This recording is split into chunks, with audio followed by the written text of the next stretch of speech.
Hi everyone. 한 주 동안 잘 지냈어요?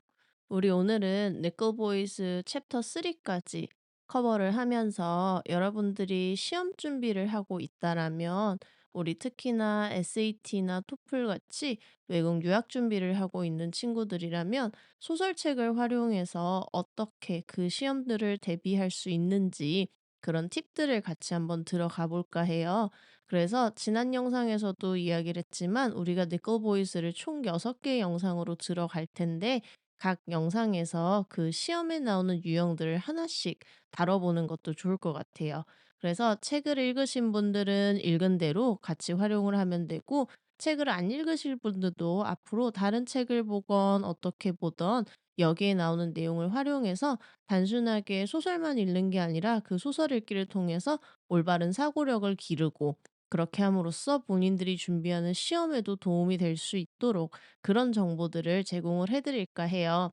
자, 여기 지금 그래서 오늘은 요렇게 다뤄볼 거예요. 시험에 나오는 우리 주제 문제들을 오늘 다룰 텐데요. 각 주제 문제들이 어떻게 생겼는지 확인을 한번 해 보고 그다음에 프롤로그에 나왔던 내용, 챕터 1하고 3에서 나왔던 내용 그 내용들을 토대로 해서 여러분들이 글을 읽으면서 그게 소설책이든 지문이든 교과서든 간에 주제를 생각하는 게 얼마나 중요한 건지 그런 부분들 한번 같이 찝어 보도록 할게요.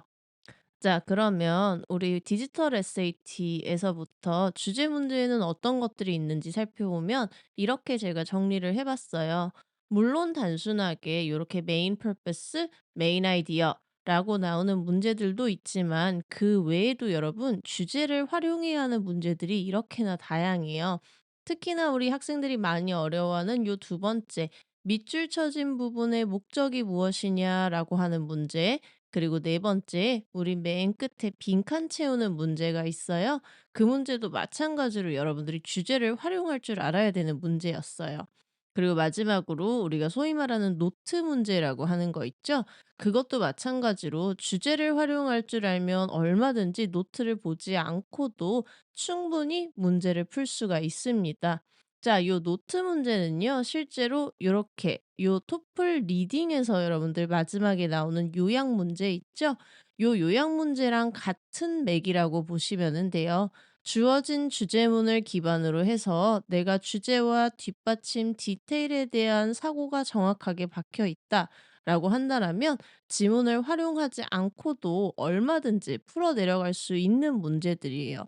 실제로 요 토플 리딩 10번 같은 경우는 제가 강의할 때는 지문 보지 않고 애초에 처음부터 10번 가장 먼저 푸는 법도 알려드리고는 해요. 그만큼 내가 주제문을 이해할 줄 알면은 실제로는 굉장히 어려웠던 문제들도 쉽게 다가갈 수 있게 될 거니까 오늘 영상 집중해서 봐주시면 좋을 것 같아요. 저는 항상 주제 이야기를 할 때 학생들한테 요 퍼즐 맞추기의 비유를 되게 많이 해요. 여러분들 이거 뭔지 알죠? 근데 이 퍼즐 맞추는 장면을 여러분들 한번 생각을 해보면 우리가 퍼즐을 맞출 때 가장 중요한 거 우리가 힌트로 가져가는 게 뭐냐? 바로 퍼즐 박스죠. 박스에 있는 이미지를 보면서 우리가 예를 들어서 파란색 조각이 나왔다라고 하면은 박스에 호수가 그려져 있으니까 이거는 여기쯤 가면 되겠다. 뭐 박스에 갈색이 있다. 왼쪽 나무 기둥이 있네. 왼쪽쯤에 놓아야겠다. 이런 힌트들이 제공이 되게 돼요. 자, 그런데 여러분, 요 박스가 없다라고 상상을 해 보실게요. 박스가 없이 누가 퍼즐 조각만 이렇게 몇백 피스를 던져주고 갔어요. 외곽에 있는 그 평면 부분을 제외하고는 아마 맞추기가 굉장히 힘들겠죠. 아까랑 똑같이 파란색 조각이지만 그게 호수인지 바다인지 하늘인지 아니면 어떤 그림에 나오는 캐릭터인지 전혀 구분이 안 가게 될 거예요. 예를 들어서 여러분 요 조각 한번 볼게요. 이게 어떤 이미지의 일부인 것 같은지 상상도 안 갈 거예요. 그냥 무작정 이렇게 조각 하나 던져주고 "이거 원래 무슨 사진이었게?" 하면 아무도 못 맞추겠죠. 자, 근데 요게 원본이에요.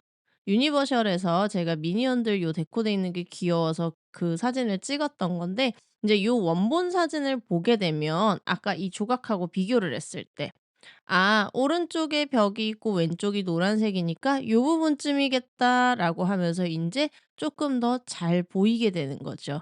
글을 볼 때도 여러분 이렇게 마찬가지로 생각을 하면 좋아요. 자, 여기 보면 디지털 SAT에서 활용할 법한 지문을 하나 만들어서 올려놨어요. 조금 전에 했던 것처럼 이 지문을 볼 텐데 우리는 퍼즐 조각 하나하나를 맞추면서 아, 이게 이런 그림이었구나라고 결론에 도달하는 게 아니라 박스를 먼저 찾아볼 거예요. 즉, 이 글을 크게 먼저 보고 아, 대충 이런 내용이겠구나라고 한 다음에 내용을 들어갈 거예요. 자, 예를 들어서 그러면 이렇게 되겠죠. 자, 시작 부분에서 1923 년에 하고 전치사가 나오는 걸 보고 바로 어디로 갈 거예요? 수식 없고 필요 없고 나 주어 찾을 거야. Ecologist Emily Thompson. Ecologist가 뭔지 몰라도 east 붙어 있으니까 뭔가 전문가겠구나. 이 전문가가요, 심었어요. 뭐를? Several hundred saplings.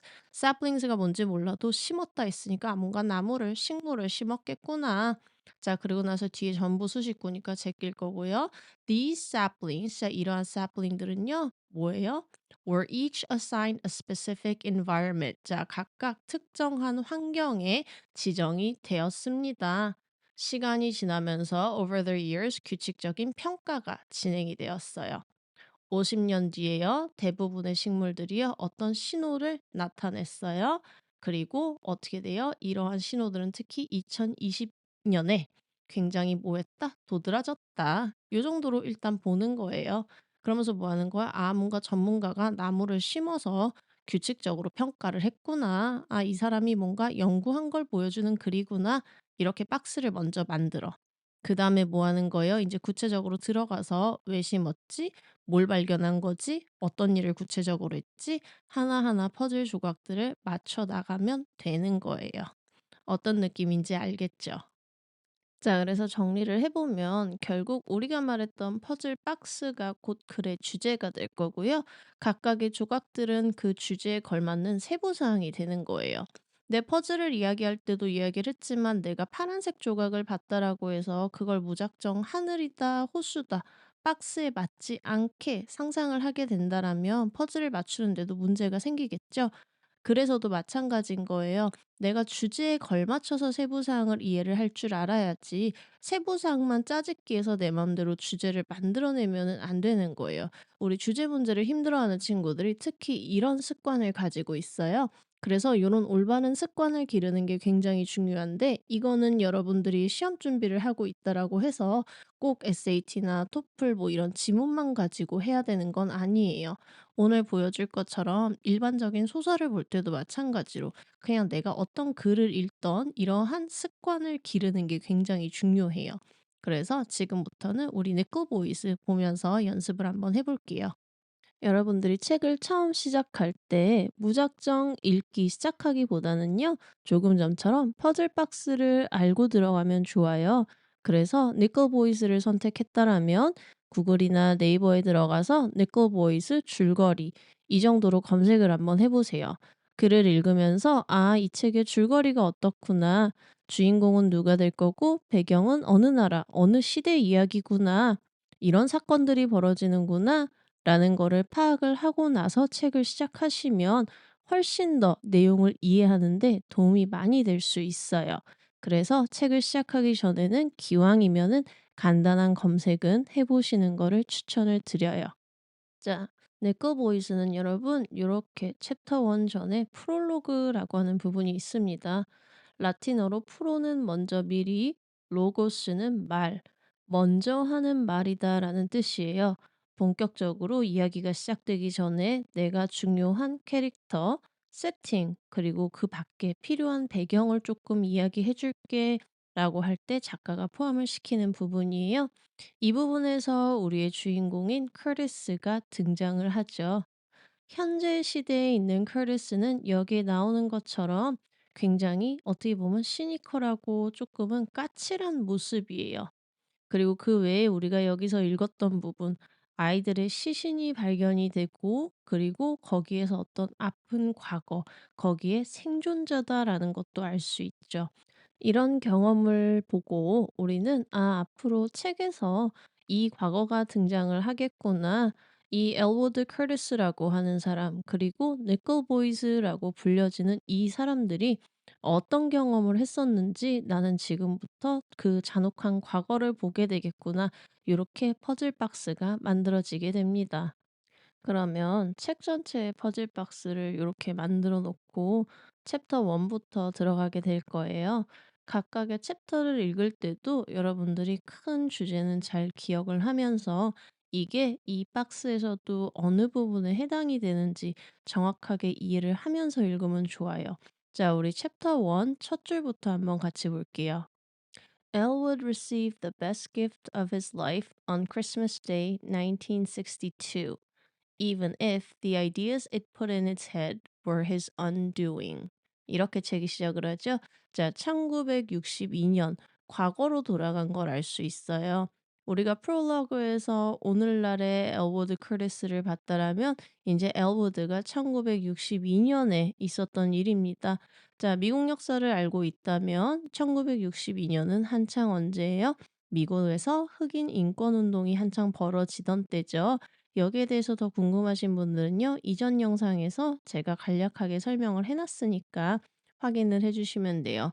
자, 우리는 첫 번째 퍼즐 조각을 찾았어요. 챕터 1은 그 당시에 어린 커리스에 관련된 이야기를 지금부터 읽게 될 것 같아요.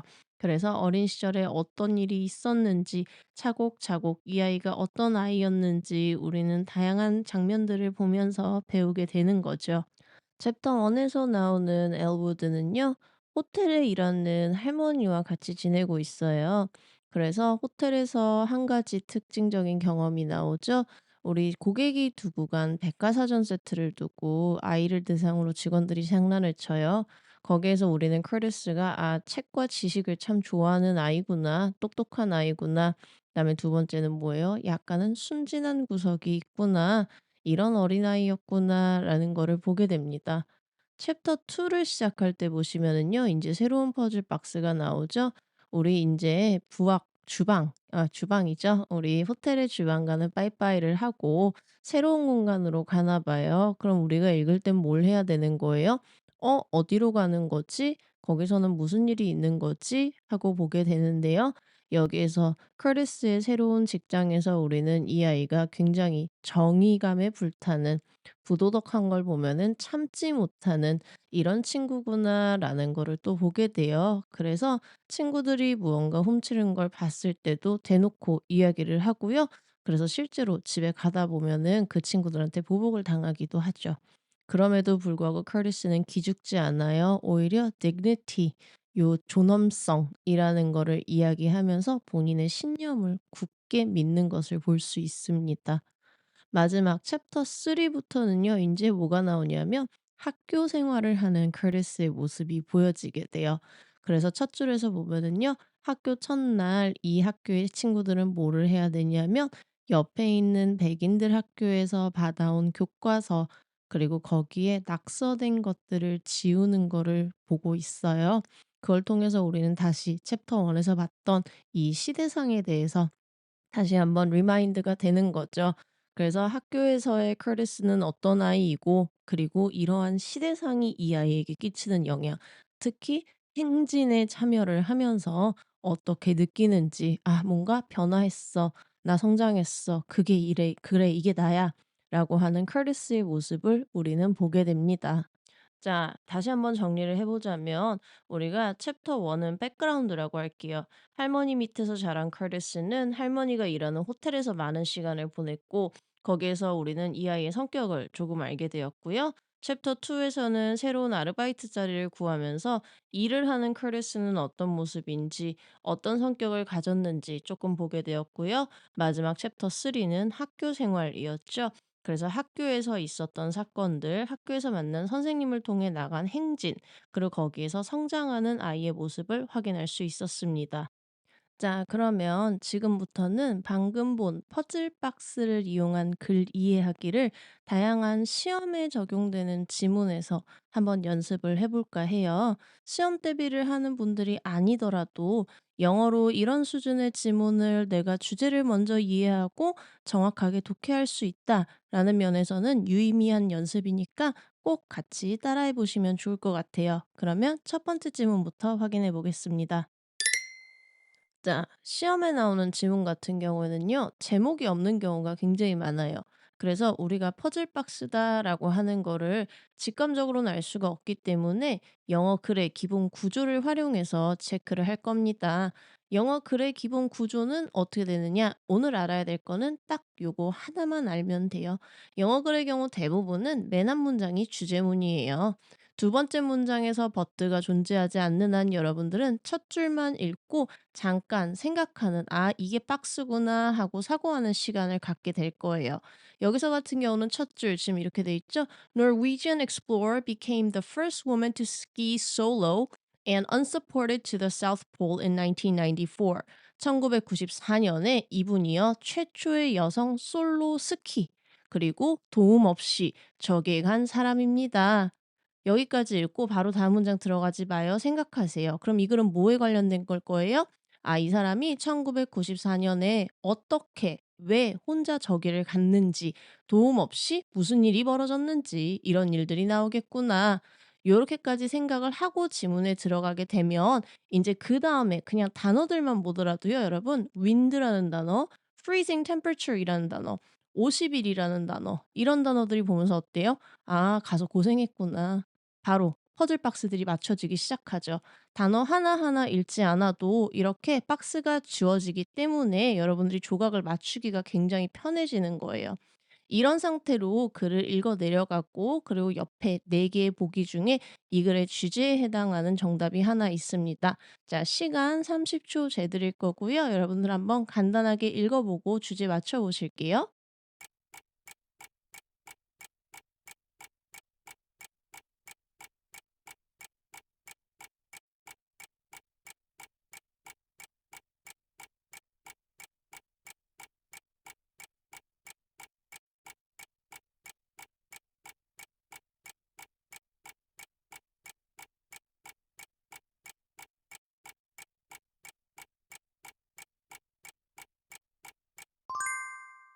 자, 여러분 주제문 정답은 A번 되겠죠. 우리 아까 했던 부분 뒤에 보시면은요. Since then she has continued. 자, 그녀가 지속을 했어요. 뭘 지속했겠어요? 당연히 주제가 이 여자가 탐험을 혼자 다닌다라는 거니까 탐험을 지속했다라는 이야기 되겠죠. 자, 그리고 그 밑에도 또 보시면요. She led a 2001 트레킹. 자, 트레킹을 또 계속 뭐야? 계속해서 지금 탐험을 하고 있다라는 이야기가 되는 거죠. 그래서 결론은 뭐예요? 아, 이 여자가 탐험을 해온 이야기를 이 글은 이야기를 하고 있어요. 자, 우리 여기에서 중요한 거 D번 보기 여러분 체크할게요. 우리 학생들이 가장 많이 빠지는 함정에 해당하는 유형이에요. 자, she now focuses entirely on classroom teaching rather than exploration 이라는 표현이 나오는데요. 자, 여기서 물론 주의할 거 당연히 지금 온전히 교육만 하고 있는 건 아니죠. 온전히도 아니고요. 그다음에 이제 여기서 체크할게요. 여러분 주제문 문제 헷갈릴 경우에 요렇게 한번 봐 보세요. 아까 전에 이야기했어요. 뭐야? 영어 글은 어디에 앞에 부분에 주제문이 있다라고 했어요. 그때 D번복이 해당하는 내용 보시면은요. 우리 요 뒷부분에만 해당되는 거죠. 요렇게 시각적으로만 보더라도 D번보기는 뭐에 해당이 되는 거다? 주제가 등장하는 앞이 아니라 세부 사항이 등장하는 뒷부분에 나오는 내용인 거예요. 즉 그렇기 때문에 뭐다? "주제문을 찾으세요."라는 문제에서 정답으로는 보기 어렵다라는 거를 바로 파악할 수 있습니다. 이해 가셨죠? 자, 그럼 우리 두 번째 질문 마찬가지 시간 재 드릴 테니까 같이 한번 보고 정답 맞춰 보실게요.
자, 이번 질문의 정답은 D번이었죠. 우리 주제문을 활용해서 이번에는 C번 보기랑 고민하셨던 분들을 위해서 체크를 한번 해볼게요. 우리 주어 보시면은요, 그냥 TM이라는 사람이 무언가를 사용한다가 아니에요. 케냐의 사진 작가인 이 사람은요, 어떤 패턴과 색감을 사용해요 라고 해서 나오고 있어요. 지금 vibrant랑 bold를 모르셨을 분들을 위해서 그냥 생략하고 해석했어요. 전혀 지장 없습니다. 자, 이때 그럼 이 글은 뭐에 관한 거냐? 누구에 관한 거냐? 단순히 TM이라는 사람에 관련된 글이 아니죠.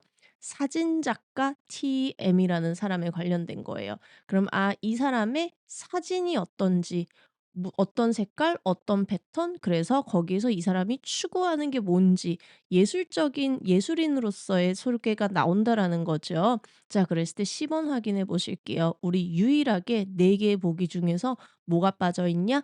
이 사람이 예술 작가다라는 말이 빠져 있어요. A번은요, 이 사람의 초상화들은 이래요. B번에서는요, 이 사람의 사진은 이렇습니다. D번에서는 이 사람의 예술 작품은 이렇습니다.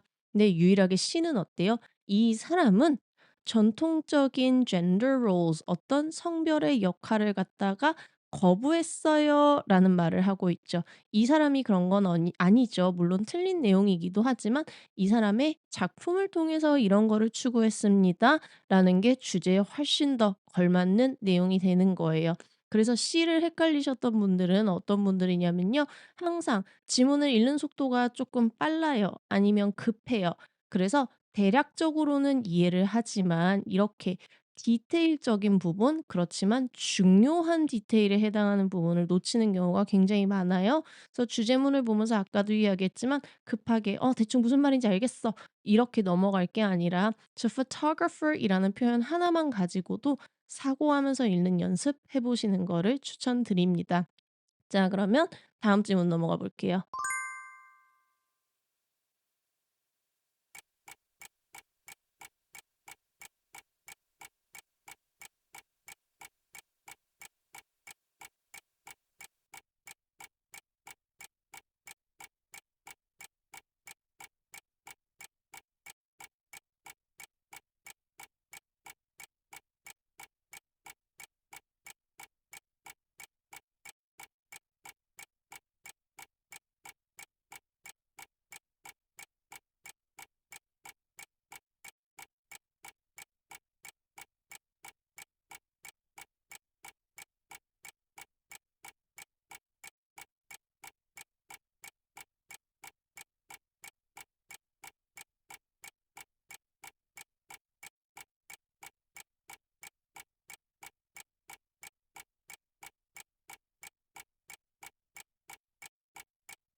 자, 마지막 질문 정답은 B번이 되겠죠.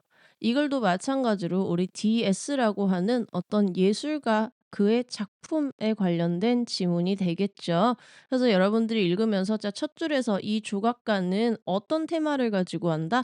loss, 뭔가 상실, memory, 기억, 그리고 political violence, 뭔가 정치적인 폭력, 이런 거를 주제로 다룬다. 자, 그리고 그녀의 작품은요, 일상의 물건들을 가지고 이야기를 해요. 자, 콤마에 해당되는 하이픈, 찍찍이 요거는 무시하셔도 돼요.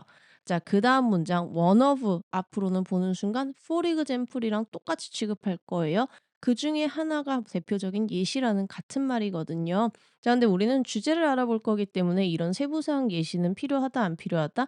안 필요하기 때문에 여기 있는데 시간 쓰지 않고 바로 다음 문장 넘어가서 마지막 문장 그녀의 예술 작품은 aims 뭐 한다? 목표로 한다. 뭐를? 나돈니 보이는 순간 우리 어렸을 때 지겹게 배운 나돈니 버릇소 떠오르죠. 그녀의 목표는 두 가지야. 첫 번째는 뭐예요? 고통받은 사람들을 memorialize 기리는 거고요. 두 번째는 뭐예요? 뭔가 대중들을 참여시키는 거예요. 자, 그 뒤에 in rethinking how 어쩌고저쩌고 요 수식어 꼭 다 무시하셔도 좋아요. 왜 우리는 주제문만 찾으면 되니깐요. 그래서 이 글은 어떤 조각가가 어떤 거를 테마로 하고 어떤 재료들을 활용을 하고 목표가 뭔지를 보여주는 글이구나.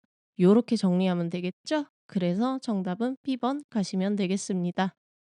자, 마무리하기 전에 우리 토플 준비하시는 분들을 위해서 토플 리딩 10번 문제 간단하게만 보고 우리 오늘 마무리할게요. 자, 요 10번 문제는요, 여러분, 이렇게 생각해 보세요. 지금 저 네모 칸 안에 있는 게 여러분들의 퍼즐 박스, 주제문에 해당이 되는 거고요. 아래 보기 6개 중에 3개를 삭제하고 3개를 골라내시면 됩니다. 그러면 늘 하던 대로 주제문 먼저 정확하게 파악하는 게 중요하겠죠. 볼게요. 수세기 동안 과학자들이 연구해 왔어요. 뭐를? 자연 선택설의 과정을 연구를 해왔어요. 여기까지가 핵심이에요. 자, 그리고 그 뒤에 이 자연 선택설을 뭐로써 연구를 해왔냐면 우리 진화론적인 변화를 이끄는 주된 원동력으로서 자연 선택설을 연구해 왔다라고 나와요. 그러면 자, 핵심 내용 뭐예요? 아, 학자들이 자연 선택설을 연구했어요. 결과는 이런 걸 찾았어요. 저런 걸 찾았어요. 혹은 이런 걸 못 찾았어요. 뭐 이런 경우도 되겠죠. 그리고 그게 진화랑은 이런 관련이 있대요. 반드시 이런 키워드들, 지금 과학자, 연구, 자연선택설 요 단어들이 들어가야 되는 거예요. 자, 그럼 여기서 여러분 영상 잠깐 멈춰 보시고요. A번부터 F번 각자 읽어보고 돌아올게요. 자, 읽어보고 돌아왔다면 우리 6개의 보기 중에서 특히 요 F번 보기가 주제문하고 거의 일치하는 개념이죠. 학자들이 연구를 해왔다라고 했을 때 아직 결론에 도달하지는 못했어. 주제문하고 똑같죠. 그래서 F번은 무조건 정답이 될 것 같아요. 자, 그다음에 우리 아까 전에 예술 작가, 그죠? 사진 작가로서의 A에 관련된 글에서 보기에 사진 관련된 내용이 없으면 틀리다라고 했어요. 우리 마찬가지로 아까 키워드들 중에서 학자, 자연 선택설, 진화라는 개념이 있었죠. 자, 지금 ABCD 보기 중에서 거기에 해당 안 되는 아이가 누가 있어요? 자, 우리 C번 같은 경우, 그리고 D번 같은 경우 키워드가 전혀 드러나지 않죠. 그래서 C랑 D도 자동으로 지워질 거예요. 그러면은 지금 남아 있는 거 A, B, E 요렇게 네 개, A, B, E 요렇게 세 개가 남아 있어요. 자, 그다음에 이제 마지막 제일 쉬운 거예요, 이게. A번 보기 보시면은요. 찰스 다윈이라고 하는 우리가 다들 들어본 학자가 나오죠. 그죠? 자, 근데 이 글은 아까 주제문에서도 봤지만 다윈에 관련된 글이 아니에요. 과학자들이 자연 선택설을 연구한 거에 관련된 거고요. 그렇다라고 하면 여기에 나오는 이 다윈이라고 하는 고유 명사는 세부 사항에 해당이 되는 거겠죠. 구체적인 하나의 학자, 즉 누구? 구체적인 예시에 해당이 되는 거고요. 우리 주제문에는 우리 핵심 내용에는 세부 사항인 요약, 예시는 들어가지 않는 거죠. 그래서 A번 자동으로 삭제되게 될 거예요. 그러면 우리에게 남는 답은 뭐가 될 거냐? B번, 2번, 그리고 F번이 남게 되겠습니다. 그래서 정답은 B, E, F예요. 혹시 토플 리딩 공부하시는 분들은요, 이런 식으로 요약 문제 지문 읽지 않고 푸는 거 한번 연습해 보세요. 여러분들 사고력하고 독해력 향상에 굉장히 도움이 많이 될 겁니다. 자, 그러면 오늘 영상은 우리 여기서 마무리하고요. 다음 영상에서는 우리 네클 보이스 챕터 4부터 6 커버하면서 또 다른 유형들 정리해 보도록 할게요. 긴 영상 봐주셔서 감사합니다.